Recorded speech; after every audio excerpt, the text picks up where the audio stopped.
But we kick things off by saying happy birthday to Neymar. Oh, yeah. He had a big party yesterday. None of us were invited. What? A surprise, considering some of the comments that have been made on this show about the Brazilian.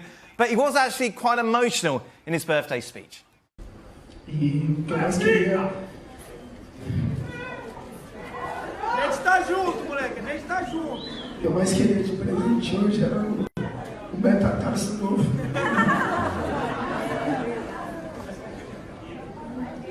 Para que eu pudesse estar dentro de campo guerreando, lutando e fazendo o que eu mais amo, que é jogar futebol. Of course, Neymar out for about 10 weeks because of that metatarsal injury. Something we've discussed before on the show, but just big picture, taking a look at the fact that Neymar, now 27, of course, Jules, it was pretty much assumed that he was going to be the heir apparent, wasn't he, to Messi and Ronaldo. I think when we sat here 2 or 3 years ago, everyone would agree with that. Has he fulfilled that potential? I think it's a tough one. It's very subjective. We will all have different opinions. I think the talent is very obvious. I think he's a genius on many parts, technically especially. And yes, you could always win more. It's not just down to him. He was at Barcelona for many years. They've won a lot of things. He went to Paris to be the main star, the main player, not in the shadow of Messi. Things have worked well domestically, as you would expect, but not so well in the Champions League, for example. And with Brazil, it's been not that great either. So you could say that, no, he hasn't fulfilled all that potential because he can surely achieve more and always do better. But at 27, he scored loads of goals and assisted loads of goals as well, and still has done pretty much. He could have come out of the shadow of Messi, by staying at Barcelona and outperforming Lionel Messi at Barcelona and taking the stage. But he knew in his mind that he couldn't. And that's no slight. Yeah. But if you think you are that next guy, then don't you put yourself up against him? But clearly he knew that he couldn't outshine Messi, who's a genius. And so he's gone off to France, to PSG, to try and get on the European front in particular and do the business there. I don't know what we mean by heir apparent. Because I don't know about the boys, I've never, ever felt that him or anywhere else is going to repeat what we've seen in a decade from 2 players. Yeah. Consistency. I don't think it's a case of repeating what those 2 did, but eventually those eras would come to an end at some point.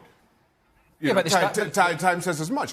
And you are looking for somebody who dominates the game, maybe not putting up the numbers that those 2 have, but who dominates the game individually, like those 2 have done.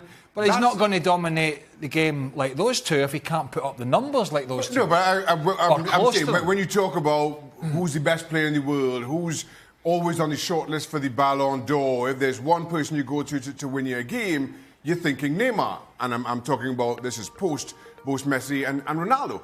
And I don't think he has. I think in moving away from Barcelona and going to PSG, he's become little more than a circus act, where when we talk about it all the time, juggling and balancing things on his head. I don't think Tite has done him any justice in terms of settling him down and forcing him to mature in a Brazil shirt that he should have. And as a result, you have other players like Mbappe who are now making a far more serious claim than Neymar to be that next person who dominates the shortlist.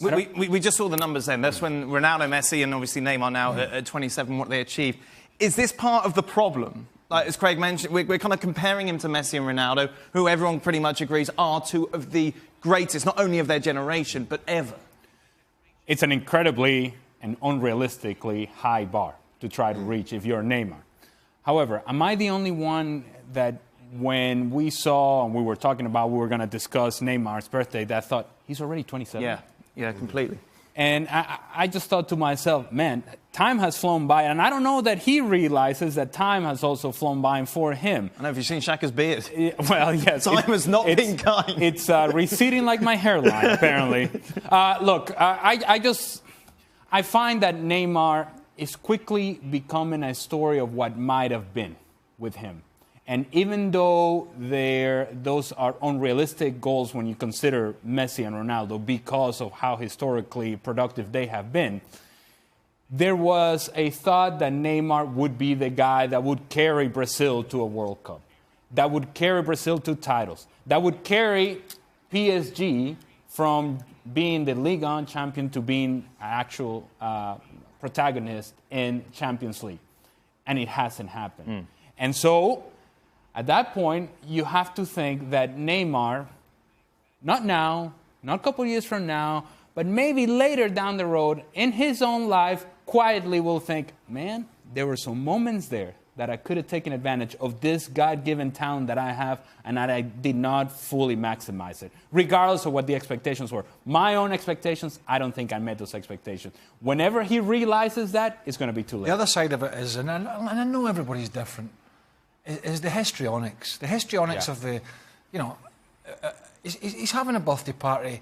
We know he's injured, and then the waterworks open, and he starts all the crying. Now, I know everybody's different emotionally, but let's have a reality check here and what's going on in the world and what he's having to deal with. Do you know, I don't know how long he's out with this metatarsal. 10 weeks. 10 weeks. I said it earlier. Oh, so I wasn't listening. So he, as usual, I mean, is he not getting any confidence in his teammates that by the time he's healing from this metatarsal injury, they actually might still be in the Champions League in the deep late stages, and he'll get to flourish, and he'll get an opportunity? I mean, it is very melodramatic.